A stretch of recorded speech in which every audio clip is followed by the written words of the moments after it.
बढ़ई था जो नया नया शहर में आया था। सुंदर अपने ईमान धर्म का बड़ा पक्का था और बहुत ही ईमानदारी से काम करता था। शहर आने के बाद उसे कई सारे बढ़ई मिले थे जो कि उसे सिखाते थे कि कैसे थोड़ा बहुत हेरा फेरी करके वो ज्यादा पैसे कमा सकता है। लेकिन सुंदर सीधे रास्ते से पैसा कमाना ही सही समझता था। एक दिन सुंदर अपनी दुकान पे काम कर रहा था कि तभी वहाँ कुछ लोग बड़ी गाड़ी लेकर आए। गाड़ी में से एक आदमी निकला जो सूट बूट पहन कर आया था। उसके साथ में 2 और कर्मचारी भी थे। क्यों भाई, यहाँ तुम्हें पहले तो कभी नहीं देखा, नए आए हो क्या? जी साहब, हमारा गांव यहाँ से बहुत दूर है और हम वहीं से आए हैं यहाँ पर काम करने के लिए। ठीक है, ये हमारे मालिक है। ये पास में ही एक नया पार्क बनवाने जा रहे हैं, तो उस पार्क में जितनी भी बेंच होगी वो हमें लकड़ी की बनवानी है और पार्क के झूले भी बनवाने हैं। तो तुम बताओ, हमारे लिए काम करोगे? जी साहब, जी जी बिल्कुल। ये तो आपका बड़प्पन है कि आप मुझसे इतने बड़े पार्क का काम करवाएंगे। हाँ ठीक है, हम तुम्हें काम तो दे रहे हैं, मगर ध्यान रहे कोई भी लापरवाही नहीं होनी चाहिए। और हाँ, पार्क बनवाने के लिए जो भी सामान की जरूरत पड़ेगी वो हम भिजवा देंगे। जी ठीक है साहब। और हाँ, कोई भी कमी नहीं आएगी काम में, आप बेफिक्र रहिए। फिर अगले ही दिन से सुंदर पार्क के काम में लग जाता है। उसके लिए एकदम से इतना बड़ा काम मिलना तो मानो किस्मत के खुल जाने जैसा था। उसे ये उम्मीद हो गई थी कि अब उसे अच्छा काम मिलता रहेगा। वो पार्क के लिए बेंचें बना रहा था कि तभी उसे नजर आया कि बेंच बनाने वाली लकड़ी में दीमक लगी हुई है। अरे ये क्या, इन लकड़ियों में तो दीमक लगी हुई है। लगता है इन लोगों ने ध्यान नहीं दिया और गलती से ये दीमक वाली लकड़ी आ गई। चलो मैं अभी चलकर बता देता हूँ। सुंदर पार्क के मालिक के कर्मचारियों के पास गया और उनसे बोला, अरे भाई देखिए, आप लोगों से जरा सी गलती हो गई है। आपने ये जो लकड़ी भिजवाई है ना बेंच बनाने के लिए, इसमें तो दीमक लगी हुई है। हाँ तो हम क्या करें? ये आप कैसी बातें कर रहे हैं? अगर लकड़ी खराब है तो हम उसका इस्तेमाल नहीं कर सकते हैं ना, हमें लकड़ी बदलनी पड़ेगी। अच्छा, और वो भला क्यों? अरे अगर इस खराब लकड़ी से बेंच बनाई तो उसके टूट जाने का खतरा हमेशा बना रहेगा। इससे लोगों को चोट भी लग सकती है। अरे भाई, ऐसा जरूरी तो नहीं है ना कि लकड़ी टूट ही जाए और किसी को चोट लग ही जाए। अरे हमारे घरों में भी तो लकड़ी का फर्नीचर रहता है और उसमें भी कई बार दीमक लग जाती है, तो क्या इससे किसी को चोट लगती है? अरे पर देखो, ये परवर मत करो। अगर तुम्हें काम नहीं करना है तो हमें बता दो, हम किसी और को काम दे देंगे। अरे नहीं नहीं, किसी और को क्यों दे देंगे, मैं हूं ना, मैं ही करूंगा। हाँ तो जाओ और करो ना, यहाँ पर खड़े खड़े समय क्यों बर्बाद कर रहे हो? देखो, ये पार्क का काम जल्दी से जल्दी खत्म हो जाना चाहिए, क्योंकि हमारे मालिक को विदेश निकलना है और वो चाहते हैं कि पार्क का उद्घाटन करके ही वो विदेश जाएं। अच्छा ठीक है। सुंदर वापस से अपना काम करने में लग गया। अगले दिन से किसी न किसी चीज में कोई न कोई कमी जरूर निकल रही थी और अब ये बात आम ही हो गई थी। सुंदर कई बार तो कर्मचारियों को टोक देता था, लेकिन उनके जवाब सुनकर वो खुद ही समझ जाता था। उसे भी शहर आए अभी कुछ ही वक्त हुआ था और उसे पैसे की जरूरत भी थी, इसलिए वो ज्यादा कुछ बोले बिना चुपचाप अपना काम कर रहा था। ये शहर के लोग भी ना कैसे कैसे होते हैं, एक पार्क बनाने के काम में भी इतनी मिलावट और गड़बड़ी कर रहे हैं। न जाने इनका क्या होगा। खैर, मैं इस बार तो ये काम कर दे रहा हूँ, लेकिन आगे से कभी भी ऐसे किसी काम को हाथ में नहीं लूंगा। कुछ दिन बीत जाते हैं और सारी बेंच बनकर तैयार हो जाती है। अब सुंदर को पार्क में लगने वाले झूले लगाने थे, लेकिन जब सुंदर झूले बनाने के लिए पार्क में पहुंचा तब उसने देखा कि झूलों में लगने वाला सामान तो और भी ज्यादा खराब था। अरे ये सब क्या है? ये सामान तो बहुत ही घटिया क्वालिटी का सामान है। ये लोहा तो एकदम जंग खाया हुआ है और इससे तो लोगों के गिरने का खतरा बहुत ज्यादा है। और अगर किसी को इस लोहे से चोट लग गई तो उसे भी बहुत दिक्कत होगी। नहीं नहीं, अब मैं इतना गलत काम तो नहीं कर सकता हूँ। सुंदर तुरंत सामान की शिकायत करने जाता है और आज इत्तेफाक से पार्क बनवाने वाला मालिक आदमी भी वहां आया हुआ था। उसका नाम ब्रजेश था। साहब, अच्छा हुआ आप खुद आ गए। मैं आपको बहुत जरूरी बात बताना चाहता हूँ।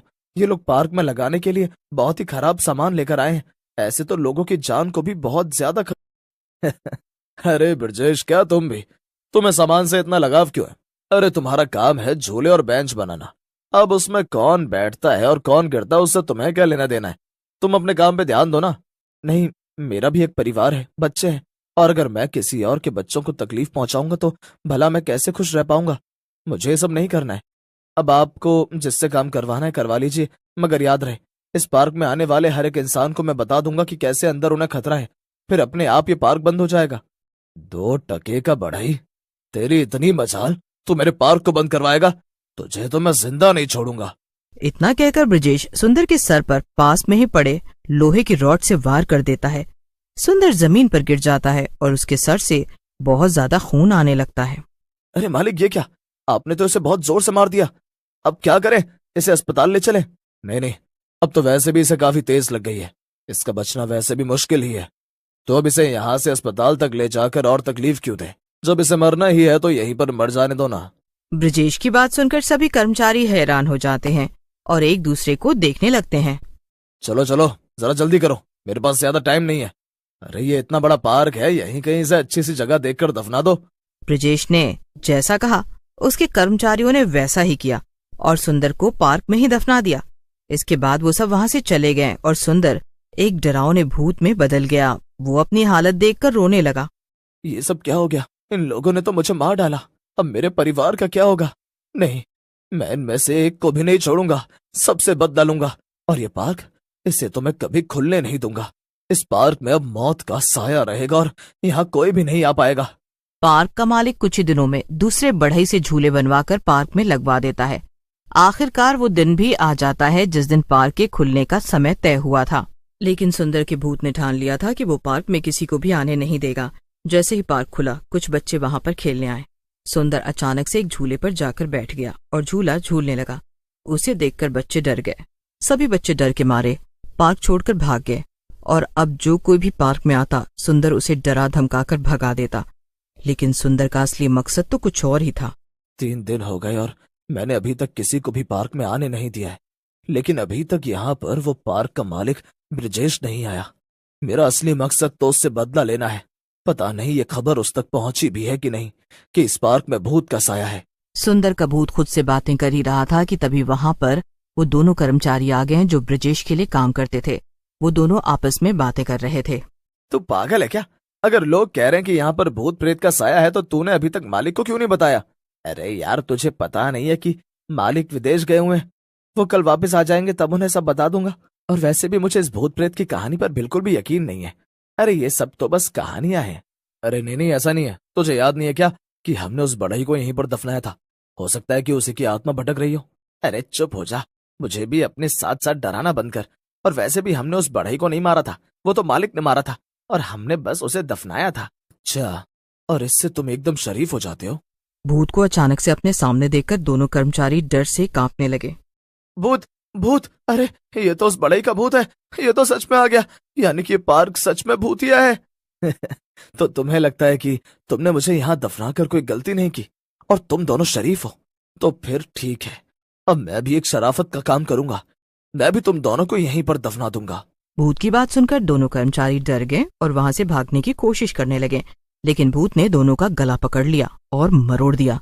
दोनों तुरंत मर गए। इसके बाद भूत ने उन्हें भी उसी जगह दफना दिया जहां पर सुंदर की लाश थी। अगले दिन सारे इलाके में ये बात फैल गई कि पार्क में मौत का साया है और वहां जो कोई भी जाएगा उसे अपनी जान गंवानी पड़ेगी। ब्रजेश को ये सब पता चल गया और वो डर गया। उसे यकीन था कि ये भूत सुंदर का ही है और वो इसलिए डर के मारे विदेश से वापस ही नहीं आया। उसने अपना सारा कारोबार विदेश में ही बसा लिया। सुंदर के भूत का बदला अभी भी अधूरा था। तो क्या सुंदर अपना बदला पूरा कर